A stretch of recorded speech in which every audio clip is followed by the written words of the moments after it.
Everyone, this is C S Aditya Saraf, your friend mentor and coach. So कैसे हैं आप? उम्मीद कर रहा हूँ कि आप अच्छे हैं, आपकी प्रिपरेशंस अच्छी चल रही है और आपकी तैयारी जो है वो जोरों शोरों से चल रही है, right? And in this video I am going to share with you with the audit 1.5 days strategy plan या फिर audit 1.5 days study schedule for your examination. तो सबसे पहले मैं आपको बता दूं भाई कि हर किसी का स्ट्रैटेजी खुद का होना चाहिए, हर किसी की प्लानिंग खुद की होनी चाहिए। That is what I suggest.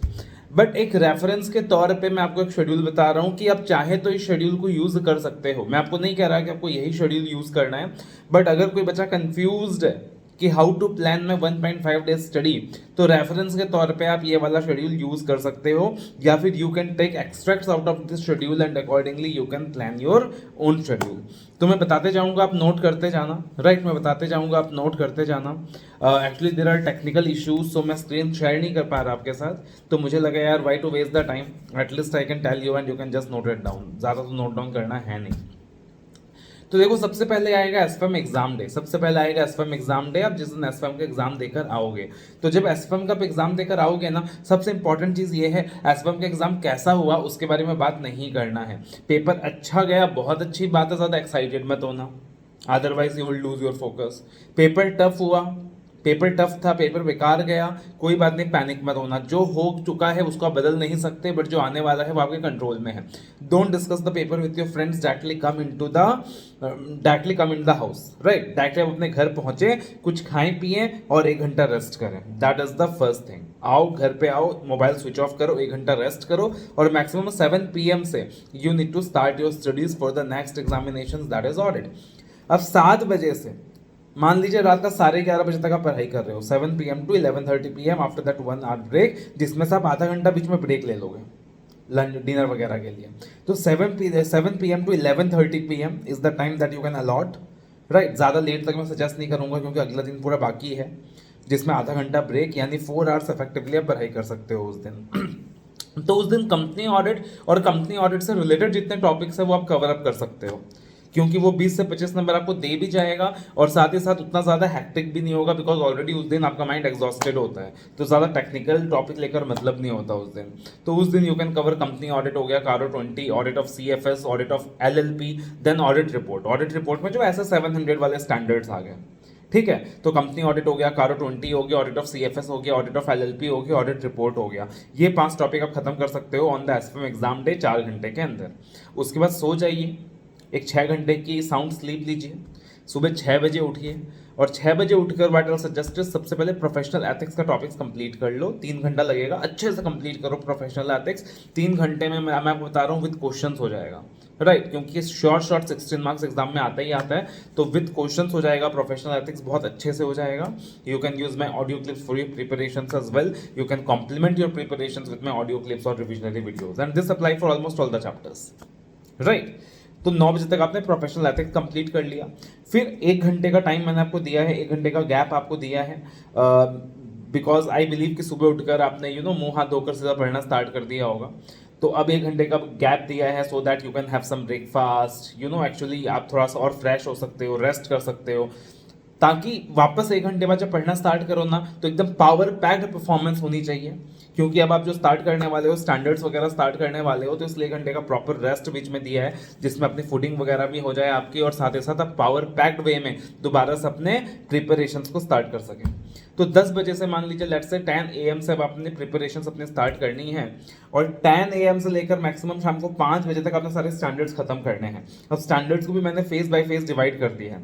ऐसे 700 सीरीज तो आपने पिछले दिन ही कवर कर लिया था with the company audit part, right? अब मान लीजिए मॉर्निंग 10 AM से 11:30 AM आप ऐसे 300 सीरीज कर सकते हैं, along with the chapter risk assessment and internal control system, because that goes well together. तो 10 AM to 11:30 AM ऐसे 300 series plus the chapter risk assessment and internal control system.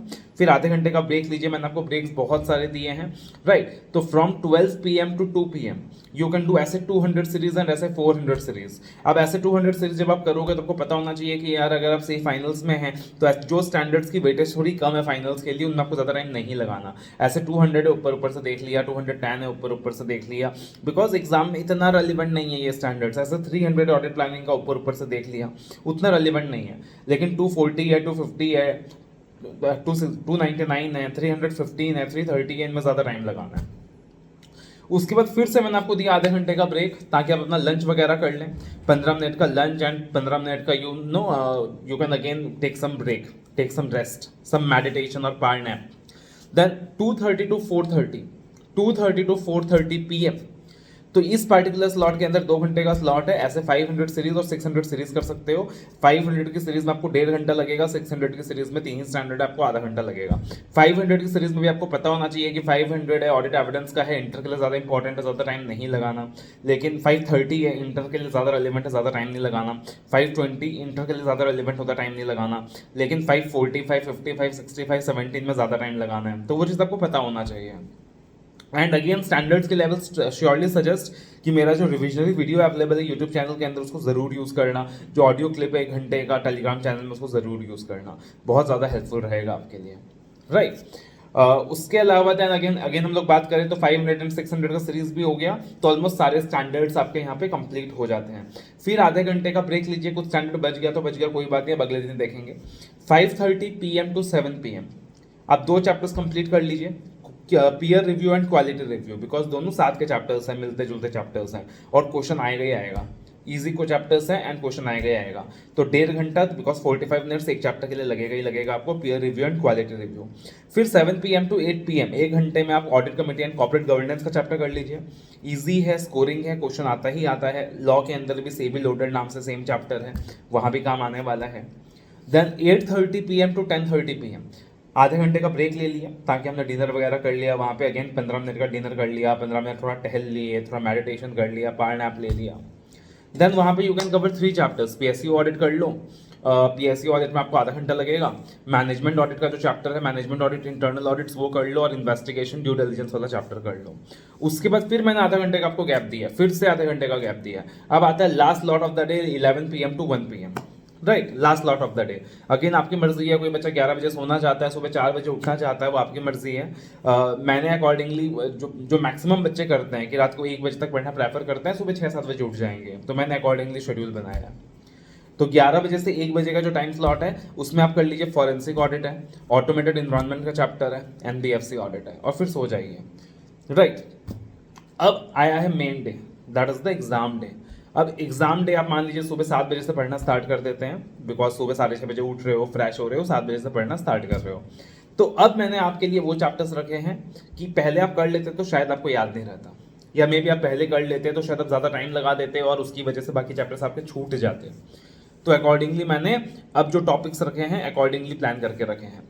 तो अब 7 बजे से लेकर 11 बजे तक ये जो टाइम स्लॉट अवेलेबल है, इसमें आपको अपना सबसे पहले टैक्स ऑडिट खत्म करना है। क्या करना है? टैक्स ऑडिट खत्म। GST ऑडिट तो अब हट गया सिलेबस से, तो वो आपको करने की ज़रूरत नहीं है।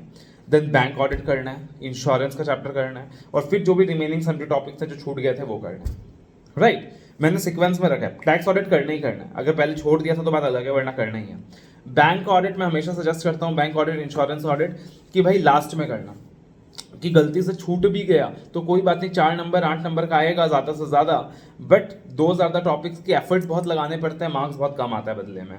तो उसको लास्ट में रखो हमेशा, कि लास्ट में टाइम कम भी हो तो एटलीस्ट जो इंपॉर्टेंट एरियाज होते हैं, जैसे NPA का इंपॉर्टेंट एरिया होता है, रिस्क असेसमेंट का इंपॉर्टेंट एरियाज होता है, SLR वगैरह जो इंपॉर्टेंट क्वेश्चन होते हैं, एटलीस्ट उतना करके चले जाओ, RTP MTP के क्वेश्चन करके चले जाओ, है ना। तो लास्ट में करो, कि टाइम अगर छूट जाए, टाइम अगर कम बच जाए, तो क्या होता है कि वरना पहले ये चैप्टर्स करते, पता चलता 6-7 चैप्टर्स ऑडिट के छोड़ देते। जब लास्ट में करोगे ना, तो आप इन्हीं चैप्टर्स में टाइम कम लगाओगे, थोड़ा एग्जाम ओरिएंटेड मैनर में पढ़ोगे, और छूट भी गया तो 1 या 2 चैप्टर ही छूटेगा। So that is why I have kept at the last. तो tax audit, bank audit, insurance and the remaining chapter 7 से 11 के स्लॉट में कर लिया। अब 11 जैसे ही बच गया ना, अब तुम समझ लो जो प्रिपरेशन हो गई सो हो गई, जो हो गया सो हो गया। 2 चैप्टर टच नहीं कर पाए सर, रिविजन नहीं हो पाया सर, कोई बात नहीं, कोई बात नहीं। लेकिन अब और कोई चैप्टर आपको नहीं पढ़ना। 11:30 AM से जो 1 PM का जो टाइम होगा, इसके अंदर आपने कोई चैप्टर नहीं पढ़ना। छूट गया तो छूट जाने दो, कोई दिक्कत नहीं है। एक बार मन किया तो 10 मिनट में बस पेजेस एट ए ग्लैंस एक बार देख लेना, टर्न कर करके देख लेना। क्योंकि 11:30 से जो 1 का स्लॉट है, उसमें मैं चाहता हूं कि एक तो आप रिसेंट अमेंडमेंट्स कर लो, जो भी ऑडिट के अंदर रिसेंट अमेंडमेंट्स आया है, उसके अंदर जो भी रेफरेंस वाली चीज़ है, जैसे PE के अंदर क्लॉज नंबर्स थे, शेड्यूल नंबर्स थे, टैक्स ऑडिट के अंदर क्लॉज नंबर्स था, कंपनी ऑडिट के अंदर सेक्शन नंबर्स है, स्टैंडर्ड्स के अंदर ऐसे के नेम्स एंड नंबर्स हैं, आप उसको एक बार गो थ्रू कर लीजिए अच्छे से, राइट। क्योंकि वो लास्ट में नहीं देखोगे तो याद नहीं रहेगा, और अगर वो सारे रेफरेंसेस आपको अच्छे से याद है तो एग्जाम में 10-12 नंबर ऐसे ही आपको एडिशनल मिल जाता है, आपके मार्क्स इंक्रीज हो जाते हैं। प्लस एग्जाम में आपको अगर वो रेफरेंस पॉइंट्स अच्छे से याद आ जाए, ये क्लॉज नंबर था, ये शेड्यूल नंबर था, ये पार्ट नंबर था, ये ऐसे का नाम था, ये ऐसे का नंबर था, तो क्या होता है कि एग्जाम हॉल में वो आपको कॉन्फिडेंस बूस्टअप कर देता है। सो 11:30 AM से 1 PM में स्ट्रांगली सजेस्ट करूंगा कि आप वो रेफरेंस पॉइंट्स देखें along with the recent amendments. उसके अलावा कुछ ना करें। 1-2 चैप्टर छूट गया तो छूट गया, कोई बात नहीं, पूरे देश का छूटता है तो मैं अकेले नहीं हूँ, ठीक है ना। And finally I will suggest कि भाई एग्जाम में जाएं उससे पहले अपने पेरेंट्स की ब्लेसिंग्स लें, हाथ जोड़ें, बिकॉज आपके parents are the god on earth, visible gods on earth, तो उनका आशीर्वाद जरूर लें, बहुत ज़रूरी है। एंड एग्जाम हॉल में जाने से पहले 5 मिनट मेडिटेशन करें, just close your eyes, focus on your breath and then you go for exams. This small exercise is going to help you out. और जब एग्जाम हॉल में आप पहुंच जाओगे तो किसी से डिस्कस ना करें, दोस्तों से बातचीत ना करें, किताब बिल्कुल बंद कर दें, किताब को आपको नहीं देखना है। फिर जब पेपर आ जाएगा तो 15 मिनट का प्लानिंग आपके लिए बहुत इंपॉर्टेंट रहने वाला है। How you plan the paper in the 15 minutes time, right, that is very important. जो 15 मिनट का रीडिंग टाइम आपके लिए अवेलेबल होता है। One small tip that I will give you is preferably see the paper from the last, क्योंकि starting में जो questions होते हैं ना कंपलसरी वाले, वो नॉर्मली टफ होते हैं, और लास्ट के क्वेश्चन नॉर्मली इजी होते हैं। तो क्या होता है कि देखकर थोड़ा कॉन्फिडेंस आता है कि अरे यार ये मेरे को आता है, जनरली ऐसा होता है जो मैंने देखा है। तो preferably start from the last, जो ऑप्शनल बेस्ड क्वेश्चंस होते हैं, और जो कंपलसरी वाला क्वेश्चन होता है उसको हमेशा लास्ट में देखो, क्योंकि नॉर्मली वो क्वेश्चन सबसे टेक्निकल होता है। ऐसा नॉर्मली देखा गया है, ज़रूरी नहीं है कि ऐसा ही हो, ठीक है ना, ज़रूरी नहीं है कि ऐसा ही हो। 15 मिनट में प्लान कर लो कि पहले मेरे को एमसीक्यूज अटेम्प्ट करना है, डिस्क्रिप्टिव करना है, या पहले डिस्क्रिप्टिव करना है फिर एमसीक्यू करना है। मैं क्या सजेस्ट करता हूँ, पहले लास्ट में जाओ, एक क्वेश्चन आपको पक्का सिंपल मिल जाएगा डिस्क्रिप्टिव में, पहले वो सिंपल क्वेश्चन कर लो फटाफट, उसके बाद एमसीक्यूज कर लो, उसके बाद रिमेनिंग क्वेश्चंस में चले जाओ। But again it is compulsory, it is completely your description, it is completely your choice कि आप किस तरीके से उस पैटर्न को फॉलो करना चाहते हैं। एग्जाम हॉल में जब आप गए, पेपर आपके सामने आया, सर 40 नंबर आता है मेरे को, पेपर बहुत टफ है, अरे भाई पूरे देश के लिए टफ है, सर 40 नंबर आता है मेरे को, क्या हो गया, तभी भी तू इस पेपर में 60 ला सकता है। तुमको खाली सोचना है कि 40 नंबर आता है, बहुत आता है, 40 नंबर पे फोकस करो, एंड बिलीव मी 40 में से 35 ले आओगे ऐसा सोचोगे तो। और फिर रिमेनिंग पेपर भी लॉजिकली अगर अटेम्प्ट करोगे तो अच्छा अटेम्प्ट कर लोगे, मार्क्स आ जाएंगे। लेकिन 70 मार्क्स आता है बट हाई टॉपर में चाह दिया, 30 मार्क्स मेरे को नहीं आता, तो एग्जाम में 40 लाने के लाले पड़ जाएंगे। That is what it happens. So accordingly be calm, be composed, right. So again all the very best. मैं उम्मीद करता हूँ कि आप बहुत अच्छे से एग्जाम्स देने वाले हैं, काम एंड कंपोज्ड मैनर में देने वाले हैं, and again you are going to give your best and you are all going to get great marks, good marks, and you are going to pass your exam with flying colours. All the best, love you all.